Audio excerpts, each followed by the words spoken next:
অধিকাংশ লোক বোঝে না যে এই ৪ আলিফকে কিভাবে একটি অপরটির সঙ্গে মিলিয়ে টেনে পড়তে হয়।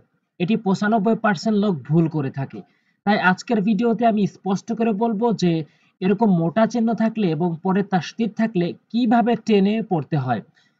তো কোরআন সহিশুদ্ধ করে পড়ার জন্য আমি ৩০ টি পর্ব সাজিয়েছি। তারই আজকে ১৮ নাম্বার পর্ব এবং এই ১৮ নাম্বার পর্বে রয়েছে মদ্দে লাজিম, কালমি, মোসাক্কালের পরিচয়।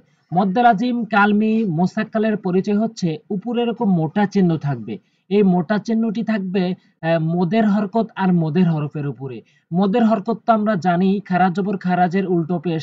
এখানে দেখতে পাচ্ছেন খারা জবর, খারা জের রয়েছে এবং উল্টো পেশ রয়েছে। আর মদের হরফ যে বিষয়টি সেটি হচ্ছে জবরের বাম পাশে খেল আলিফ হওয়া, তার উপরে মোটা চিহ্ন হবে। জেরের বাম পাশে জজমালা ইয়া হবে, তার উপরে মোটা চিহ্ন হবে। এবং পেশের বাম পাশে জজমালা ওয়াও হবে, তার উপরে মোটা চিহ্ন হবে। তো মদের হরকত আর মদের হরফের উপর মোটা চিহ্ন এবং বামে তাসদীদ হইলে ৪ আলিফ টেনে পড়তে হয়। কিন্তু অধিকাংশ লোক যে ভুলটি করে থাকে সেটি হচ্ছে দদ দিয়ে তাসদীদ আলা হরফ লাম ধরার পরে টেনে পড়ে। এভাবে ভুল করে যে দল,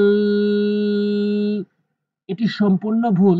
পড়তে হবে হচ্ছে দত আগে টেনে তারপরে লামকে ধরতে হবে। দত আগে ৪ আলিফ টেনে পড়তে হবে, তারপর টানা শেষ হলে লামকে ধরতে হবে। যেমন এভাবে দত লাম জবর দল, লাম আলিফ ২ জবর লান, দলান, এভাবে পড়তে হবে। এরপর আসুন দাল বা জবর দাব। অনেকেই বলে কি দাব, দাব মানে ধরার পরেই টেনে পড়ে, এখানে ধরার আগে টানতে হবে। যেমন দাল বা জবর দাব, এরপরে ধরতে হবে বা জবর বা, দাব্বা, তা ২ জের ৩, দাব্বাতিন। এরপর আসুন হাজিম জবর হাজ। শুধু নিয়ম কানুন জানলেই হবে না, আপনাকে অবশ্যই আরবি ২৯টি হরফের উচ্চারণ সঠিকভাবে জানতে হবে। এরপরেই আরবি নিয়ম কানুনগুলো শিখে সেই অনুযায়ী প্রয়োগ করে সহিশুদ্ধ করে পড়তে হবে। আপনি যদি সহিশুদ্ধ করে কোরআন শিখতে চান, এই চ্যানেলটি অবশ্যই সাবস্ক্রাইব করবেন আর লাইক দিবেন, যাতে করে এই ভিডিওটি অনেকের কাছে ইউটিউব ছড়িয়ে দেয়। তো আসুন, আমি প্রতিদিন একটি করে ভিডিও আপলোড করব এবং একটি করে ভিডিওতে একটি করে গুরুত্বপূর্ণ নিয়ম থাকবে, যেই নিয়মটি প্রয়োগ করে সহিশুদ্ধ করে কিভাবে পড়তে হয় এই বিষয়টি আমি স্পষ্ট করে বুঝিয়ে দেব। এখানে এখানে ২ টি বিষয় উল্লেখ করব। একটি হচ্ছে আপনি কিভাবে নিয়ম প্রয়োগ করে পড়বেন এবং দ্বিতীয় হচ্ছে কিভাবে দ্রুত রিডিং পড়বেন। অনেকেই অনেকদিন হলো পড়েন কিন্তু দ্রুত রিডিং পড়া জানেন না। এটির কারণ হচ্ছে একটিই, সেটি আমি লাস্টে বলবো, ভিডিওর শেষে বলবো। অবশ্যই এখানে একটু গুরুত্বপূর্ণ নিয়মটি খেয়াল করুন। যেমন হা জিম জবর হাজ, জিম জবর জা, হাজ্জা। অবশ্যই হার উচ্চারণ সঠিকভাবে করবেন, হাজ্জা যেন না হয়। হাজ্জা, কাফ জবর কা, হাজ্জাকা, হাজ্জুকা। এখানে হাজিম জবর হাজ, জিম জিম অপেশ জু, কাপ জবর কা, হাজুকা। লাম জবর লা, দতলাম জবর দল, দতলাম জবর দল। এভাবে ধরার পরে কখনোই টানা যাবে না, ধরার আগে টানতে হবে। দল, লাম অপেশ লু, নুন জবর না, লা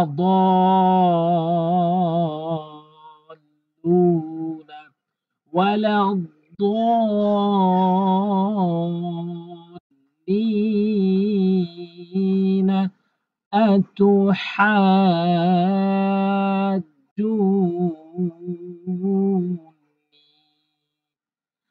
أتحاجوني এভাবে টেনে পড়তে হবে। এরপরে ওয়ালা তাহাদ, ও জবর ওয়া, লাম আলিফ জবর লা, ওয়ালা তা জবর তা, ওয়ালা তাহাদ, ও জবর হাদ, দাও অ পেশ দু, ওয়ালা তাহাদু, নুন জবর না, ওয়ালা তাহাদুনা। এরপরে কিভাবে আপনি দ্রুত রিডিং পড়বেন এই বিষয়টি আমি স্পষ্ট করে বলবো। যদি মনে রাখতে পারেন তাহলে আপনি দ্রুত রিডিং পড়তে পারবেন। ধরুন এখানে আপনি বানান করেছেন ওয়ালা, ও জবর ওয়া, লাম আলিফ জবর লা, ওয়ালা তা জবর তা, হা দত জবর হাদ, দত পেশে দু, ওয়ালা তাহাদু, নুন জবর না, ওয়ালা তাহাদুনা। ধরেন এটি আপনি বানান করেছেন এবং ৫ বার উচ্চারণ করবেন, যার ফলে এই শব্দটি কমন হবে। এরকম করে ১০০-১৫০ শব্দ যদি আপনি পড়তে পারেন তাহলে শব্দগুলো আপনার কাছে পরিচিত হয়ে যাবে। তখন কোরআন শরীফের ভিতরে আসা মাত্রই আপনি দ্রুত আপনি দ্রুত দেখেই উচ্চারণ করে পড়তে পারবেন, কারণ শব্দটি আপনার কাছে পরিচিত। এবং অপরিচিত শব্দ হলে যে যতই পারুক না কেন তার একটু ঠেকেই যাবে, কিন্তু শব্দটি যদি কমন হয় সেই ক্ষেত্রে সে ঠেকবে না, দ্রুত পড়তে পারবে। আরেকটি বিষয় হচ্ছে, আপনি এখানে ওয়াও পড়ছেন, লামের দিকে তাকাবেন, লাম পড়ছেন, তার দিকে তাকাবেন, তা পড়ছেন, হার দিকে তাকাবেন, তাহলে আপনার রিডিংটা দ্রুত হয়ে আসবে।